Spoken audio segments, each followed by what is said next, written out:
Truth is setting us free. This is a podcast for those of us who want to be set free. Is that you? The basis for most religions is the practice of spiritual principles. However, in the name of religion, wars are being waged across the planet. The intention of this podcast is to take a step above religion by creating a personal relationship with Spirit, or the God of your understanding. These are some of the principles that are setting me and others free. Principles like peace, joy, gratitude, acceptance, patience, tolerance, forgiveness, compassion, and empathy, just to name a few.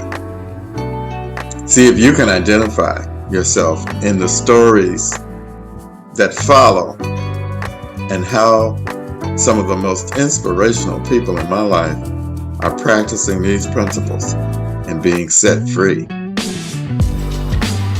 See if you can be set free through the practice of spiritual principles. I invite you to enjoy what follows.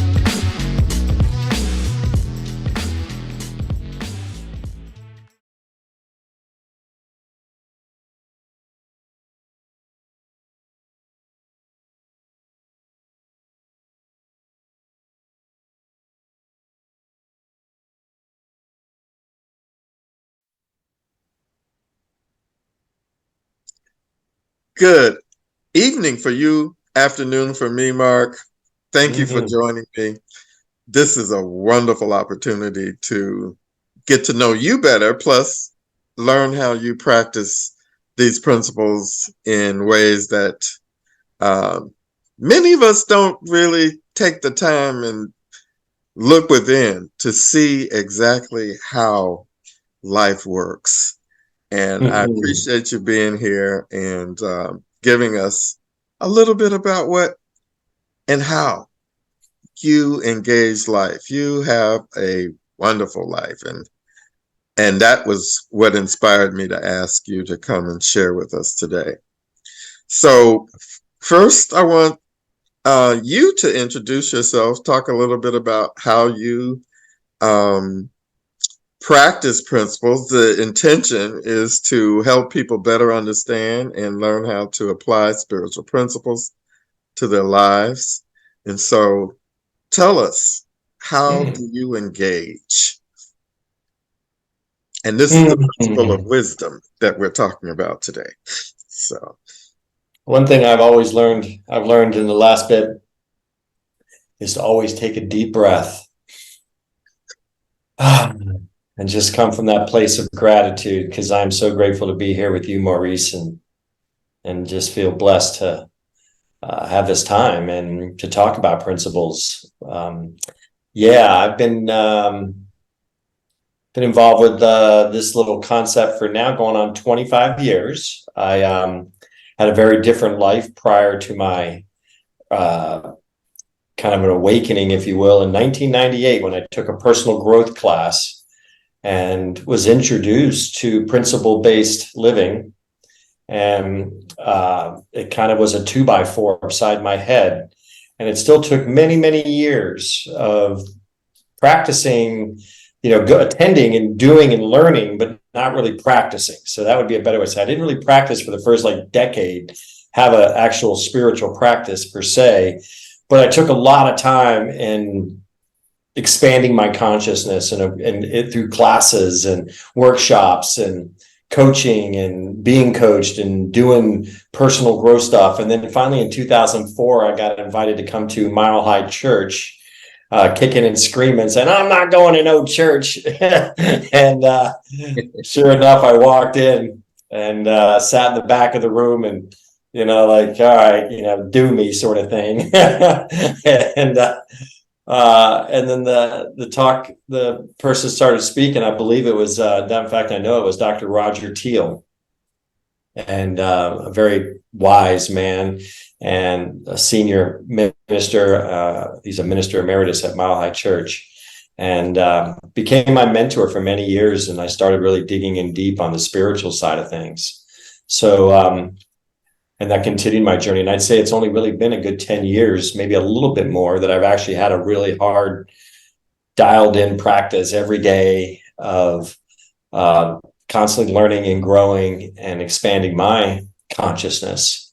And so, yeah, it's just been a journey, and I can only say that my life has changed dramatically as a result of my daily practices that I take care of every morning and frequently in evenings, and then throughout my day. It has totally shifted my beingness, I think, is the key on so many areas. I believe in the be, do, have philosophy, and I know that I never got that in my earlier years. It was just a doer. How many things can I get done in a day? And if you're in my way, step aside, because I'm pushing you out of my way.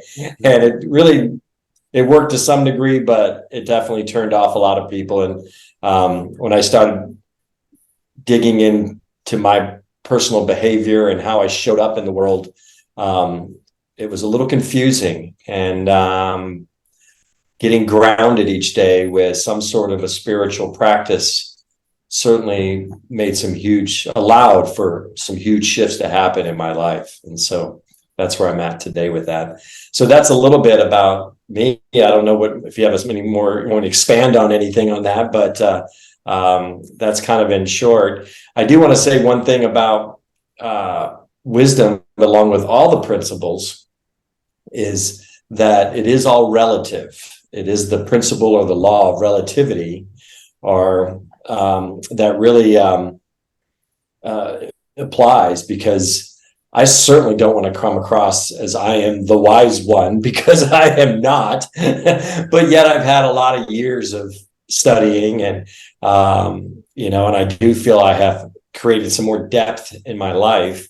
Because I think from the very beginning of my personal growth journey, I think what I started to realize was just how shallow and how thin I really was in my understanding of how life worked and how I was a part of and showed up in life in general. And so that was, well, I say it's all relative. I think maybe if you think of what a child looking up to their grandfather, could say that person's a really wise person, but maybe he, just because he lived life doesn't make you a wise person necessarily. It may make you might be a smart person, but I do think there's a big difference between smart and wisdom, and maybe we'll talk more about that a little later.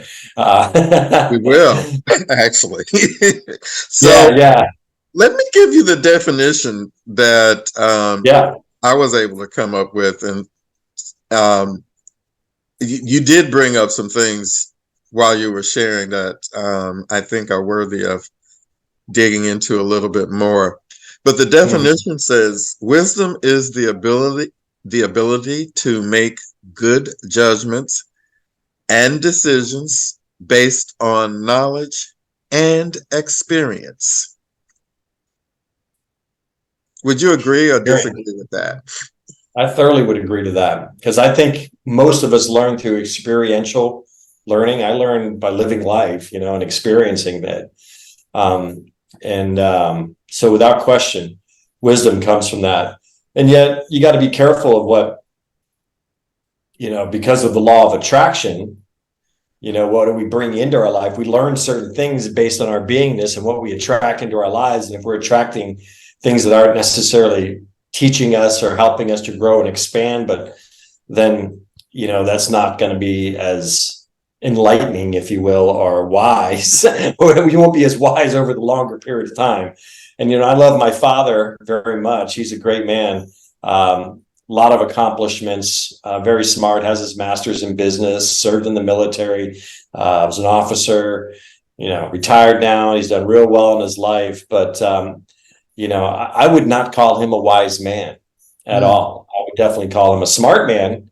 But yeah, so. One of the things that I know about you is that you are a practitioner in the philosophy that you study. And one of the wisest things that I have learned through my experience and connection with you and others is that we practice. This is not something that any of us have perfected, so to speak. And so we continue to practice these spiritual principles in such a way that we experience a beingness, as you were describing yourself earlier. And so I'm really clear, that there's a huge element of humility that applies to this principle of willingness. But my first question would be, what does wisdom mean to you as you practice it in your own life? What it means to me. To me, I think it's a lot of letting go of the things in my life that don't serve me necessarily. Letting go of the baggage that we all collect in our lives as we go through life, whether we got fired from a job, divorce, loss of relationship, loss of people, loss in general of anything, that's kind of what I take from that. And so what I get from wisdom and what that means to me is really about letting go of things that don't serve me, and then expanding my consciousness in a way that allows me to grow and mature as a human being, as a man on this planet. So it is a learning. For me, it's always about learning and growing. It's one thing to learn things about how something works and things of that nature, but wisdom is about learning and growing in a way that is more than what you can see, touch, and feel on the earth. It's to me, it's more of intangibles. It's the unconscious, is how we show up in our beingness and where we what are we growing and what are we learning in our life. To me, that is what is accumulated as wisdom over a period of time. So that's kind of what wisdom is. Letting go and learning would be the two short words for those two things for me. Mm-hmm. And I definitely would agree with that, because one of the things that I've recognized too in my own life is that the letting go is only half of the equation. The other part of it is, what do I want to fill that space with? How can I bring things into my life that actually serve me, and those around me, the people that I come into contact with, casually or family and friends, whatever that relationship is, how do I embrace change? How can we develop wisdom in our everyday lives? Speaking to the people that'll watch this discussion. Yeah, I think that everyone has their own area in their lives that they are wise about. Whether it's taking care of the household, whether it's preparing and fixing things, we all have our own strengths and weaknesses when it comes to the things that we are smart about or wise about to some degree, because people do amazing things that I can learn a lot. So if I can learn something from somebody, that's a good thing. Could you say that question again, Salman? I kind of lost the thought. I probably should have written it down so I don't lose my thought. What was the actual question? Oh, how do we apply it to our lives?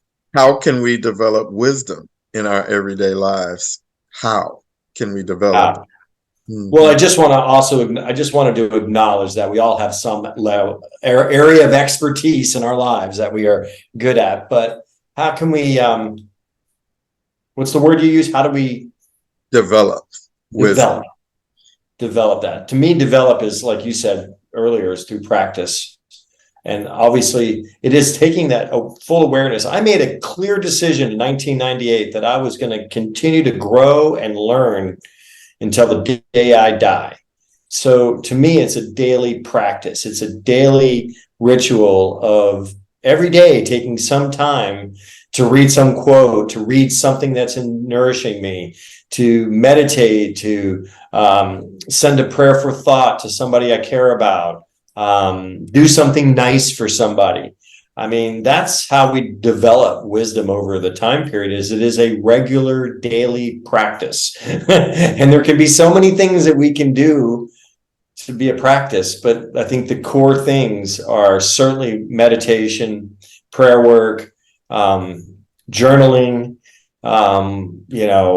reading, classes, workshops, involvement. Those kind of things are all key to developing an inner sense of wisdom. And the more you take it, the more you want to do it. To me, the more I do it, the more I want to do it. That at some point you feel, once you said mentioned I had that practitioner license, and yeah, that's a great thing, and it was a big accomplishment for me. But that to me was just the beginning. When I got my practitioner license, it was just the start. It just like opened the door to where it was like a benchmark in my life that all of a sudden set up a whole new avenue of development, if you will. So, it is a process and it is a practice. Did that answer your question? Yes, it does. And what would you say makes a person wise again? You mentioned some things earlier, but what makes a person wise? Who can you look at and realize the wisdom that you see in them, and how would you describe it? To me, we use this term, and I know some people aren't quite familiar with it. So just to bring it out, and to me, we use this term, the work. We do the work, and I'm not a big fan of work in general, but I do like this kind of work because it's mental work, it's inner work, it's going through and peeling away the layers of all my thought programs and paradigms in my life and how things work for me. Mm-hmm. So, did that answer your question right there? Yeah, well, yeah. The question was, what makes a person wise? And what makes a person wise? Yeah. Mm-hmm. There's a difference, as I said, between smart and being wise. So a lot of people are smart in a lot of things, but to be wise to me is really about the letting go and the expanding of our consciousness, letting go of the things that don't serve us and growing and expanding our consciousness in a way that gives us a deeper understanding of how things work, and more importantly, how I show up in the universe, how I show up in my world, how do I show up in my relationships, how do I show up in my community, those kind of things. Make a big difference. I can identify someone who's wise by, if you can tell if they get it, if they I hate to use that word get it, because some people do or don't get it, but we all get it at our own levels of things, but they've done the work. They've taken the time to do the introspection. They've taken the time to process how they think about things. And when, because everything is thought, wisdom is just, where is our thought? And it's just that, we've done more of the work than some folks, I guess. We've taken the time to do the work. And so the more work that we do on ourselves, the more wisdom that I feel like I start to gain, just because I'm learning so much about how I operate, therefore how I know, how other people show up on the planet. And that's a powerful thing. It when you meet somebody who's wise. I see that in you. I think because we can sit here and have these kind of conversations, and we do these every Sunday, and I love having conversations that are higher and more profound than, what's the weather and what's on the news today, and, what are we doing for dinner, and da da da da. Those are all great conversations. I like having them, but it sure is nice to go to a deeper and a higher level of vibration, or a higher level of conversation once in a while. And that's what these are, and hence why they're so much fun and why I'm so grateful to be here. So yeah, that's part of the reason why I want to do this. I want to make sure that other people get an opportunity to experience other than the surface level, of existence. The next question relates to some of the things that you just mentioned, and that is, can wisdom be learned, or is it only gained through experience? It's both. Yes. Very much both. Mm-hmm. It is. You gotta read. You gotta do the internal work. I learned so much in my meditations about where I'm at and what I'm going, what I want to do. So many things come up for me in that, and allowing that time for it to unfold is valuable. No question. Go ahead. And for me, it is realizing that when I have two ears and one mouth, so it's wise for me to listen twice as much as I speak. And that gives me an opportunity to actually learn from the experiences of other people. And I don't have to go through the experience because you already have, and are sharing with me what worked for you and what didn't. That gives me a lot better place in making decisions. My position in making decisions now is from two different perspectives, as opposed to only my own, and so I really know for me that it is both learned and through my own experience. How does wisdom differ from intelligence? Being smart, yeah. I think there is a difference. Like I said, it's nice to know. I mean, there's people that know more about a computer than I'll ever know. They've probably forgotten more about a computer and how it works than I'll ever know. And so, same thing with just about so many activities out there. That doesn't necessarily make them wise. That just makes them intelligent on that specific topic or that thing. To me, wisdom is about something that's outside of us. And also within us, but also it's understanding what we can't touch, see, and feel, smell, and hear. It is a deeper listening, if you will. If we're going to talk hearing, it's a deeper listening than what we can actually hear through our ears. It's aligning our head and our hearts, and and that's a unique place to come from. I think one of the things that came up when you did the definition was experience, but experience means not just experiencing something once and saying, oh, I got it all. Experience is repetition and going and doing something a lot and walking away. Now, I can share here that I know, I just finished riding my bicycle from Washington, D.C. to Eugene, Oregon this year, 3,700 miles, 80 days journey. And it was a very repetitive thing every day. And I can assure you that when I started that trip, as much, I thought I prepared my whole life, and I did in many ways, prepared and learning all the things I can see, touch, and feel on how to get ready for this bike trip.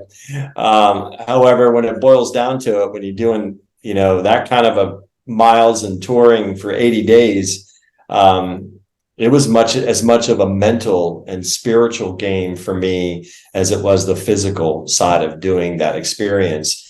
And so that daily repetition, now I feel so much more wise about life, more, and certainly intelligence comes involved with that. But I definitely feel like I have a much deeper connection with what's going on and how people are in communities across the country, because I rode and spent time every day riding through that. And it's an experience that added a ton of depth to my viewpoint or how I look at life in general. And that depth is one small tool, just one thing. But I think the point to all that was that I spent a lifetime preparing for this type of a trip in so many ways, and yet there's only so much preparation you can do for that. And so wisdom is able to take it to a higher level than what you can do on the physical plane. And that's what I find valuable with that. From observing it from the outside, what I saw was how your intuition kicked in and you were able to marry the experiences that you've had in your life to the things that are part of that work that you talked about. The outcome of that work is to recognize your connection to nature and the power of love, because you talked about all the people that you met along the way and the different personalities and how things just flowed, through those relationships, regardless of, whether or not they were red or blue, regardless of whether or not they were men or women, or faiths or religions or anything. Right. Didn't matter. Yeah. And it's, that was an incredible experience, but to really get back to the difference between wisdom and intelligence, I could learn all I could. I watch YouTube videos. I rode my bike every day. I learned how to fix bikes. I, learned how to read maps better and how to do the systems and the computer things and, how to prepare food, set up my tents. And I mean, you just name it. There's a lot of things. That didn't necessarily make me wise just because I learned all that. That kind of made me intelligent on the thing. But, the actual practice of getting out and living life every day brought an experience, a repetitive experience that definitely I felt when I finished that. I felt a sense, a lightning, something, a weight had lifted off of me when I finished that ride. I was like, wow, I actually achieved that goal and did it. It was definitely a sense of enlightenment, and many in the same way that when I did my practitioner studies, I felt like it was a benchmark in my life that took me to another level of consciousness and another sound of another, what's the word? A different vibration was emanating from me than I was vibrating beforehand. And not that what I was doing before was good, but it's expanding and growing. My vibration, my feelings are getting bigger and more powerful into the universe, if that's not getting too woo-woo for people. And has it increased as you move through the world today? How long ago was that you finished that ride? That must have been several months. July 15th. Yeah. Finished July 15th. And have you continued to feel the expansion? Yes, very much. Very much. And it's because I do think that almost every day I'm connecting with it. I mean, in one way or another, I'm connecting through photos or discussions. I had the privilege of speaking this past Sunday at a Unity Church here in Chesapeake, Virginia. And it was such a powerful experience, but it certainly felt like I was kind of a closing of all of that. And, but I know that because of that experience, it's going to send me in directions in my life. And it's bringing, the law of attraction works. When you do that sort of stuff, I'm attracting and bringing all new things in my life that I don't think would have ever have come to me if I hadn't done this experience. So I'm opening to new possibilities in so many areas. And I think that's where the wisdom comes in, is knowing that worked. And I do want to add one thing about this is, as you were saying, a big part of it. For me, it's as much trusting spirit, trusting the principles that you talk about on a regular basis, is trusting it and knowing that it's all around you. It's going to work. Life is there for you to succeed, and our bodies are designed to heal, and everything is going in our favor. It's only the other crap that comes between our ears that keeps us from getting those things that we want in our lives. And that was the thing that really was a great metaphor for that bike tour, because I knew I could have done that bike ride. I was physically ready. I'd done all the homework, but it was between my two ears that would have kept me from going anywhere. And fortunately, because I had done the work, as we refer to, quote unquote, I was able to do that ride and not feel any sense of being alone. I knew that, the exact things that I needed were going to be provided for me, whether it was shelter, whether it was water, whether it was food, whether it was, a tool to fix my bike. I didn't have to, I knew it was going to show up. If anything I needed was going to be there. So, and I trusted that from the time I woke up to the time I went to sleep every night. And it was so nice going to sleep and just having that sense, my little gratitude thought, God, I'm so grateful for this day. And I'm so grateful that, the people I met and the meal that got provided to me. And, I'm so grateful that I found a place that I could shelter tonight and just getting down to that core things that are survival that we need to live and thrive. And it was just a beautiful experience, and wake up in the morning and do it all over again. Yeah. What did you let go of since you experienced this expansion? What did you have to let go of, or were you willing to let go of to have this experience in the first place? Oh boy, that's a big question. Ooh. I think it was a feeling of not good enough. I've always, and I had to do a lot of work on this, and a sense of worthiness has plagued me a good chunk of my life, and being, am I good enough to do something, no matter what it is? Because there's always somebody who's going to do it better, no matter what it is. And I had that type of father, as loving as he may be, but was very, didn't know how to really be a dad, and shame me sometimes to do things, but now, I don't know if that, so yeah, just, I had to let go of, that feeling of unworthiness, and I had to let go of, some ego. I mean, I'm 60 years old and I attempted to do this thing. And so, I just went throughout the day, and, if something wasn't feeling right, which didn't happen often, but there were times it's like, I followed my intuition and knew that, just because I said I was going to ride 80 miles, I'm at 45 right now and it's not looking good and I'm not feeling right. I could just let that go and let my ego go and say, I'm okay with right here. So those kind of things showed up a lot.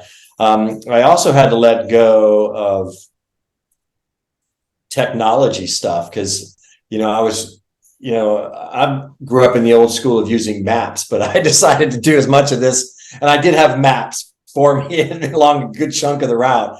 But a lot of times I was using online type stuff, and, had to really, I had challenges with that, where if I went online and went off the map and let the map aside and went online, that it would take me on a route that was not where I wanted to be. And I'm like, and I remember the frustration and all the stuff that was going on. So having to let go of, I failed, the fear of failure, I guess, was something I'd had to let go of a lot. It was like, well, shit, I just screwed up on that turn and I made the wrong way and I got to come back and do this. And that presented itself very early on in my ride, for sure. And by the end of it, it was like I had this thing dialed in. It was so much better than it was when I first started. I can tell you that. Do you believe that life supports life? Oh, no question. Life supports life. Mm-hmm. Yeah, there's an ever presence and power for good in this universe, and that good is that energy and that flow of life and love, and that is all that there is all around us. No question. Life supports life in every way. That's how it works.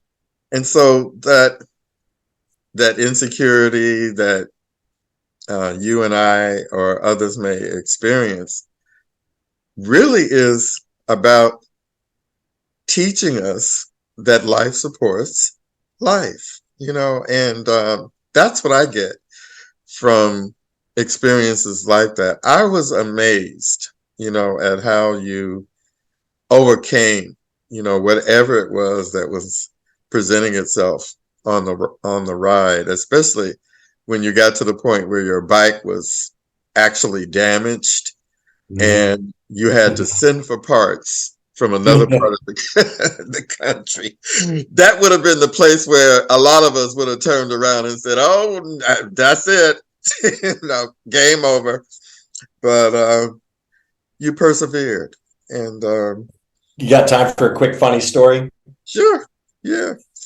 I had just finished riding from left DC. It was my first 2 weeks of my ride. In fact, it was like day 11 or 12. And all that first part was very easy. It was a direct path.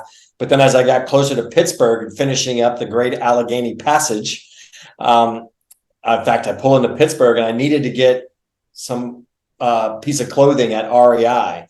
And it was close to where I was thinking I was going to stay for the night. I had made a reservation at a hotel. So I pull in the REI, do my thing. I'm leaving. I just plug in the address and didn't plug in the name into my GPS thing.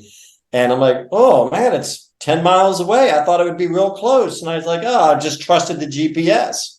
Mm-hmm. And so I said, all right, well, it's back where I just came from. So I rode 10 miles back the way I came and finished up. I had to cross over railroad tracks and straight up this big old hill about 3/4 of a mile. And I'm talking steep. And I'm riding a heavy bike. And I get all the way there and I'm like, this isn't where I'm supposed to be. It was a church. And I'm like, well, great. So I sat out in front of the church and prayed a few cuss words, if you know what I mean. I'm like, you gotta be kidding me. And then I actually put into the GPS where I'm supposed to be. It was all the way back where it was. Oh my God. And 2 more miles. So I had to go 10 plus the 2 that I did, and right back to where I started from. And I just, I was exhausted. It was after like an 80-mile day. Horrible. And I just like, oh my God, I have to learn from this experience. I can't make this trip go this way if this is how it's going to be. Hey, yeah, that's, and our technology is a blessing and a curse. I'll just leave It sure is. I'll leave Believe me, that didn't happen again the whole rest of the trip. How does wisdom affect our relationship with others? Say that again. How does wisdom affect our relationships with others? Wow, that's a loaded question. That's a great question. Well, if ego gets involved in that, I think that, and we're like coming across as if we know it all, then that will definitely impact relationships around us. So for me, it's about meeting people where they're at. And I do my best with that. And sometimes I don't do as well as I probably should, particularly in intimate relationships, like with my dad or with my significant other. It's sometimes my ego gets in the way, and I try to come across as somebody, who knows it all. And it's like, no, I'm sorry, I'm coming across that way. That's not, I'll just shut up. But I have to be mindful of that. And, I think it's also very helpful. It can be very supportive in relationship because, I have been blessed to have been in some beautiful and amazing relationships in my life, intimate relationships. I've learned something from each and every one of those things. I forgot the thought I was going to go with on that. Oh, how does it affect others? But I do say that I've learned something from each and every one of those relationships and take something from that. And with that comes experience, practice, and some level of wisdom. And so now I'm in a new relationship, and that person hasn't had all those same experiences with as many relationships as I have, and learning from them and using personal growth and these principles and all of that. So it's definitely plays differently, and it's how I have to show up and how I have to be in order to be growing and developing a relationship. So there's we do these workshops. I know we've all done a lot of things. We've done something and we're like sitting on top of the world. And if we all of a sudden get re-injected back into society on that high that we are after we come back from a retreat or something we've done, we're going to blow people out of the water, and it's not going to work. So we got to be real mindful of my energy and how I show up at certain things, particularly. I really admire the relationship that you have with your brother. you have, I know that you have a disabled brother, Mhm. and the care and compassion that I hear expressed in relationship to your brother has truly been amazing to me. And um, it's very, I would say, um, yeah, like you were mentioning earlier, it is about learning how to meet people at their own level, and Where they're at. understanding our humanity, essentially, you know, Mhm. and how does wisdom play a part in our building relationships and maintaining relationships? You know, that's been um, a challenge for me, and I continue to work on that because I've had some experiences too where I felt abandoned and betrayed. And, I can only imagine, with a disability, how much that is amplified, in that person's life and the relationships that they have with others. But it's inspirational to see how you um, work with and um, be in relationship with your disabled brother, So Mhm. I just want to, Well, people have different levels of comprehension. Unfortunately, Steve, my brother, is not able to comprehend. He doesn't understand very many things. So he would never understand other than if someone, you could make fun of Steve, in other words, and he wouldn't get it that you're making fun of him. And so I would, of course, never do that. And I stick up for my brother if anyone tries to do that. But have had rarely, I mean, I'm talking one or two times my whole life where, someone is, where I've had to say something or do something that because somebody around me was being disrespectful to him. But people, particularly people with disabilities like Steve, who's severely epileptic and severe retardation, cerebral palsy, and motor development problems. There's one thing that I get from being around people with disabilities, and particularly someone as severe as my brother, is that I know that all he is love. It is such a great example to be in that space of unconditional love, because that's all he's really ever experienced. He may only have a IQ of like 20, but he understands and gets love in a way that I don't know if anybody, I mean, it's his own way, but he gets it in a way that I aspire to, particularly when it comes to unconditional love. I mean, he's my truest example of what unconditional love is that I can think of. And it's great to be around that energy for sure. yeah, I can definitely see it. And I see the empathy and compassion that you also have. And then this is sort of part of the next question, and that is, can wisdom, no, what key principles or beliefs are essential to gaining wisdom? Mm. Well, I think it's the first universal truth and universal principle that we all stand by, the all in all.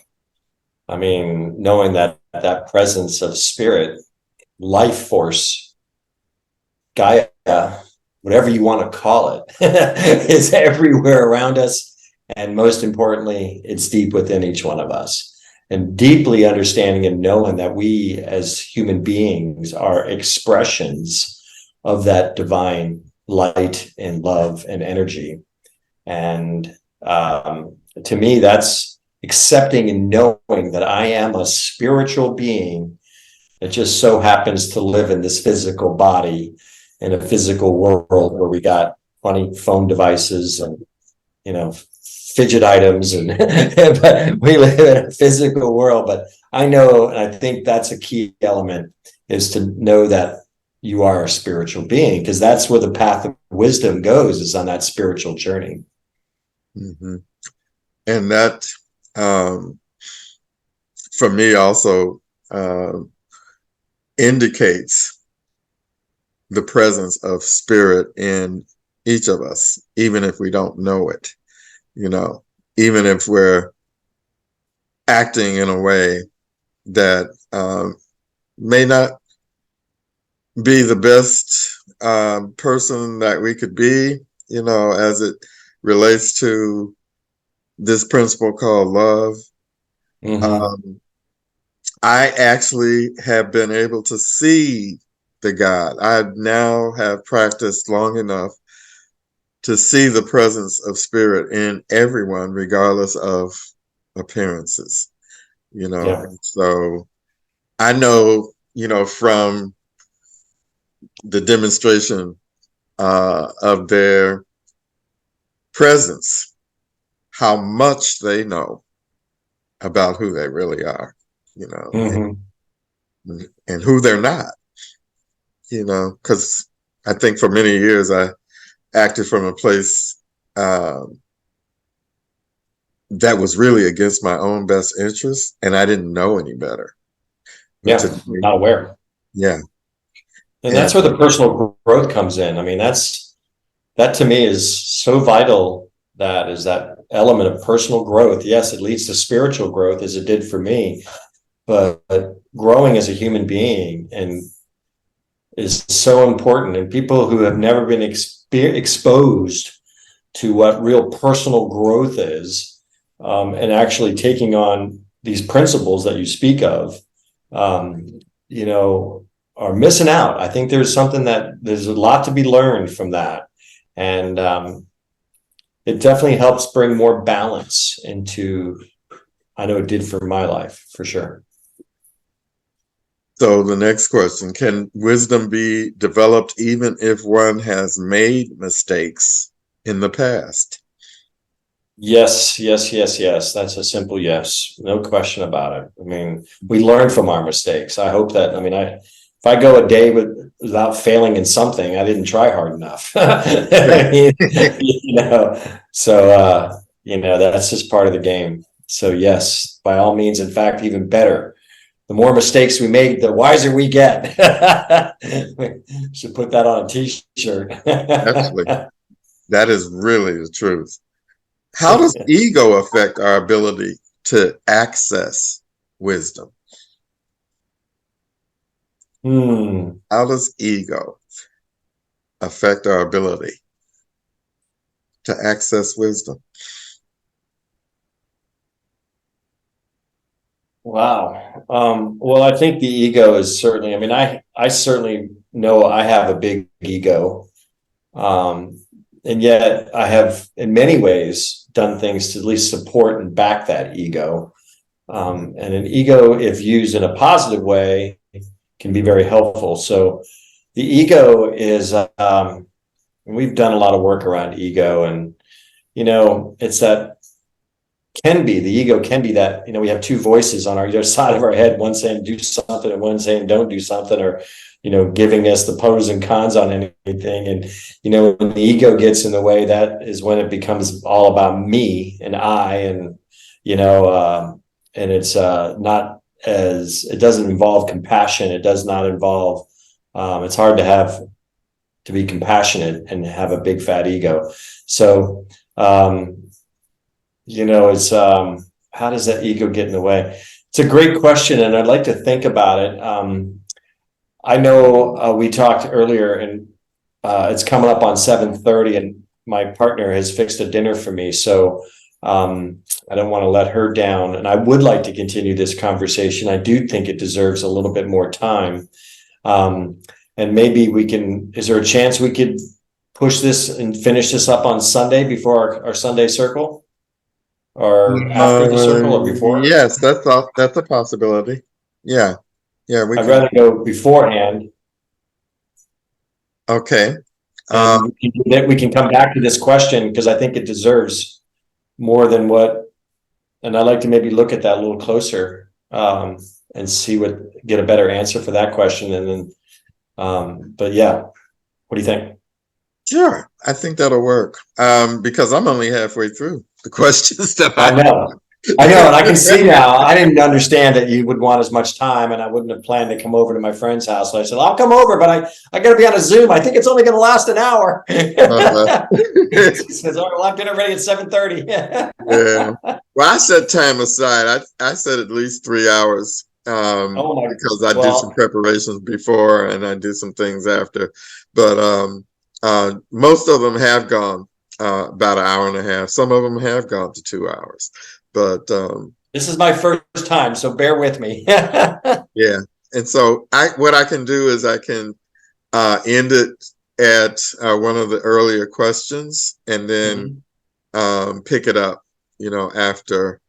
I haven't done this before. I'm still learning the technology to put all of this together, So you're getting wiser by the minute. Yeah, absolutely. I'm learning new things every day, and I think that's part of wisdom, to make sure that you learn something new on a daily basis. And so that's what my goal is. I'm learning new languages, etc. But anyway, I'm not going to keep you any longer. And thank great. you. Now that I got a taste of it. Yeah.